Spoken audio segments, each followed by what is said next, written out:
warahmatullahi wabarakatuh.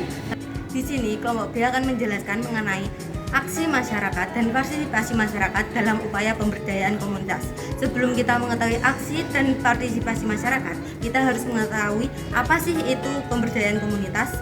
Pemberdayaan komunitas merupakan suatu upaya yang sangat penting dilakukan dalam menghadapi tantangan dan keterpurukan yang terjadi di dalam masyarakat.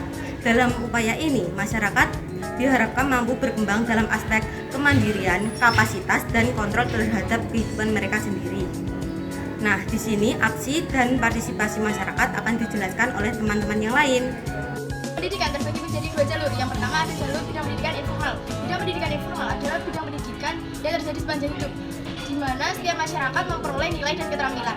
Pendidikan ini berlangsung dalam lingkup keluarga dan lingkup masyarakat yang bersifat mandiri dan swadaya.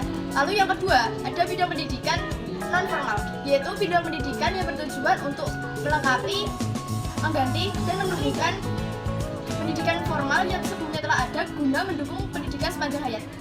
Pendidikan merupakan salah satu aspek terpenting bagi peradaban bangsa. Pendidikan juga bertujuan untuk mencerdaskan kehidupan bangsa bagi daerah terpencil, terdepan, dan tertinggi atau 3D. Pendidikan juga didasarkan pada keyakinan, nilai-nilai, struktur sosial, aspirasi, dan potensi masyarakat tertentu. Pemberdayaan di bidang masyarakat sosial. Dalam kehidupan bermasyarakat tentunya kita tidak akan lepas dari yang namanya permasalahan. Permasalahan bisa kita atasi dengan cara gotong royong dan pemberdayaan pemuda masyarakat. Salah satu contohnya adalah gerakan masyarakat sehat. Dalam gerakan masyarakat sehat atau biasa kita sebut dengan Germas, itu kita melakukan yang namanya pelatihan pada masyarakat agar gaya hidup sehat dan meninggalkan gaya hidup sehat. Seperti contohnya olahraga tiap pagi, terus ada juga membersihkan rumah sekitar dan juga banyak lainnya, dan juga meninggalkan gaya hidup sehat seperti rokok dan lain-lain. Budaya masyarakat di bidang budaya adalah proses yang bertujuan untuk meningkatkan partisipasi, pemberdayaan, dan penguasaan terhadap warisan budaya serta ekspresi seni lokal. Nah, salah satu bentuk pemberdayaan di bidang seni budaya adalah dengan pembentukan semacam komunitas kebudayaan seperti pembentukan sanggar tari, musik tradisional, dan lain-lain yang berdampak pada meningkatkan keterampilan dan kecintaan budaya terhadap budaya lokal. Pembangunan nasional di Indonesia terhadap dan berangka 9,4% pada tahun 2020. Pemberdayaan ekonomi masyarakat menjadi strategi yang sangat penting untuk menurunkan angka kemiskinan dengan membantu untuk menciptakan banyak lapangan kerja dan mendukung perekonomian untuk maju. Hal ini membutuhkan upaya seperti mendukung modal, kemitraan, infrastruktur, dan membimbing dan membutuhkan untuk pendampingan masyarakat agar dapat meningkatkan kemandirian dan kesejahteraan masyarakat. Lingkungan. Pembangunan globalisasi dan digitalisasi telah memberikan dampak signifikan terhadap gaya hidup masyarakat modern yang seringkali menghasilkan peningkatan produksi sampah dan limbah. Meningkatkan kesadaran masyarakat mengenai pentingnya menjaga kebersihan lingkungan hidup dapat dilakukan melalui pemberdayaan masyarakat di bidang lingkungan. Contohnya seperti sosialisasi di lingkungan masyarakat. Ada beberapa partisipasi yang sangat penting. Yang pertama, manusia adalah tujuan akhir dari pembangunan karena sudah hal yang logis dan dari dalilnya. Selanjutnya partisipasi dapat menimbulkan rasa harga diri dan menimbulkan harkat dan martabat. Yang ketiga, partisipasi dapat menimbulkan lingkaran umpan balik sehingga tidak diketahui keberadaannya. Yang keempat ada partisipasi memperluas zona kawasan yang sebagai proyek pembangunan.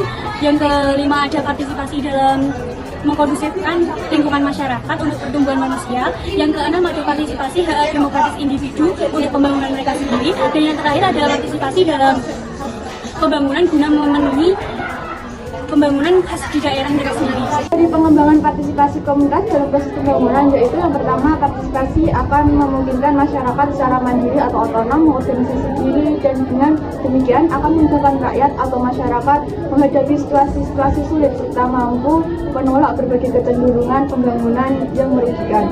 Terus yang kedua yaitu partisipasi tidak saja menjadi cermin konkret peluang ekspresi aspirasi dan jalan untuk memperjuangkannya, tetapi yang lebih penting lagi bahwa partisipasi menjadi semacam garansi bagi tidak diabaikannya kepentingan rakyat. D. Keterlibatan masyarakat dalam penyelenggaraan pemerintah. Dan C. sikap terbuka dari penyelenggara pemerintahan ini mewujudkan suatu kepercayaan sosial politik dan juga membuat negara menjadi lebih demokratis. Dan hal tersebut menyebabkan suatu dampak, yaitu masyarakat menjadi lebih dihargai dan dihormati. Partisipasi masyarakat menjadi penentu keberhasilan pemberdayaan.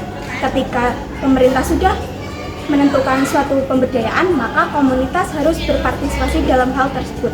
Menurut Erickson, bentuk partisipasi dalam pembangunan dibagi menjadi 3 tahap. Pertama, pada tahap perencanaan, yang kedua pelaksanaan, dan yang ketiga pemanfaatan. Lalu, apa saja sih partisipasi masyarakat pada tahap-tahap tersebut? Yang pertama, pada tahap perencanaan, masyarakat terlibat dalam memberikan ide, usulan, gagasan dalam pertemuan-pertemuan yang diadakan. Lalu yang kedua, pelaksanaan. Masyarakat berpartisipasi memberikan tenaga, uang, sebagai wujud partisipasi mereka. Lalu yang ketiga, pemanfaatan. Masyarakat berpartisipasi dalam memberikan tenaga, uang, sebagai wujud untuk mengelola dan memelihara proyek yang sudah dikerjakan.